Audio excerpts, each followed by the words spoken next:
عنوان: بہادر چرواہا اور بھیڑیے کا راز۔ ایک سرسبز و شاداب وادی کے کنارے ایک چھوٹا سا گاؤں آباد تھا۔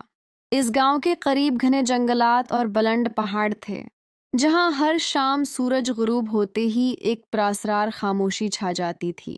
گاؤں کے لوگ محنتی تھے، لیکن وہ جنگل سے بہت ڈرتے تھے کیونکہ وہاں ایک خوفناک بھیڑیے کی کہانیاں مشہور تھیں۔ اسی گاؤں میں ایک 15 سالہ لڑکا رہتا تھا جس کا نام حمزہ تھا۔ وہ ایک غریب چرواہا تھا۔ اس کے والد کا انتقال کئی سال پہلے ہو چکا تھا اور اب وہ اپنی بوڑھی ماں کے ساتھ رہتا تھا۔ ہر صبح وہ اپنی بھیڑوں کو لے کر جنگل کے کنارے چراگاہ میں جاتا اور شام ہونے سے پہلے واپس آ جاتا۔ ایک دن جب حمزہ بھیڑیں چرا رہا تھا تو اس نے دور پہاڑی پر ایک زخمی بھیڑیا دیکھا۔ پہلے تو وہ ڈر گیا، لیکن غور سے دیکھا تو معلوم ہوا کہ بھیڑیے کی ٹانگ میں شکاری کا لوہے کا پھندا پھنسا ہوا تھا۔ بھیڑیا درد سے کراہ رہا تھا مگر حملہ نہیں کر رہا تھا۔ حمزہ کے دل میں رحم آ گیا۔ اس نے احتیاط سے ایک لمبی لکڑی لی، آہستہ آہستہ بھیڑیے کے قریب گیا اور بڑی ہمت سے پھندا کھول دیا۔ بھیڑیا چند لمحے خاموشی سے اسے دیکھتا رہا، جیسے اس کا شکریہ ادا کر رہا ہو، پھر جنگل کی طرف چلا گیا۔ جب حمزہ نے یہ بات گاؤں والوں کو بتائی تو سب نے اسے ڈانٹا۔ ایک بزرگ نے کہا، بیٹا، جنگلی جانور کبھی کسی کے دوست نہیں بنتے۔ تم نے اپنی جان خطرے میں ڈال دی۔ حمزہ خاموش رہا، لیکن اس کے دل میں عجیب سا سکون تھا کیونکہ اس نے ایک زخمی مخلوق کی مدد کی تھی۔ چند دن بعد گاؤں میں عجیب واقعات ہونے لگے۔ رات کے وقت بھیڑیں غائب ہونے لگیں، مگر کسی کو خون یا حملے کے نشان نہیں ملتے تھے۔ لوگوں نے فوراً الزام اسی بھیڑیے پر لگا دیا اور فیصلہ کیا کہ اگلی صبح سب مل کر اسے مار دیں گے۔ حمزہ کو یقین نہیں آ رہا تھا۔ اس نے سوچا کہ اگر وہ بھیڑیا واقعی خونخوار ہوتا تو اس دن مجھے کبھی زندہ نہ چھوڑتا۔ اس نے سچ جاننے کا فیصلہ کیا۔ اسی رات وہ خاموشی سے جنگل میں چلا گیا۔ چاندنی رات میں وہ ایک درخت کے پیچھے چھپ کر بیٹھ گیا۔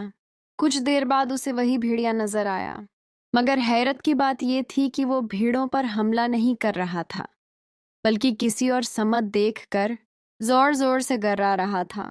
اچانک جھاڑیوں سے 3 مسلح شکاری نکل آئے۔ وہ گاؤں کی بھیڑیں چوری کر کے جنگل کے راستے لے جا رہے تھے۔ بھیڑیا انہیں روکنے کی کوشش کر رہا تھا۔ حمزہ کو ساری حقیقت سمجھ آ گئی کہ اصل دشمن بھیڑیا نہیں بلکہ یہ چور تھے۔ حمزہ فوراً گاؤں کی طرف بھاگا اور لوگوں کو ساری بات بتائی۔ پہلے تو کسی نے یقین نہ کیا، مگر جب سب اس کے ساتھ جنگل پہنچے تو شکاری رنگے ہاتھوں پکڑے گئے۔ چوری کی گئی تمام بھیڑیں بھی واپس مل گئیں۔ گاؤں والے حیران رہ گئے۔ جس بھیڑیے کو وہ اپنا دشمن سمجھتے تھے، وہ تو دراصل ان کی حفاظت کر رہا تھا۔ گاؤں کے بزرگ نے شرمندگی سے کہا، ہم نے صرف ڈر کی وجہ سے ایک بے گناہ جانور کو مجرم سمجھ لیا تھا۔ اس دن کے بعد کسی نے بھی جنگل کے اس بھیڑیے کو نقصان پہنچانے کی کوشش نہیں کی۔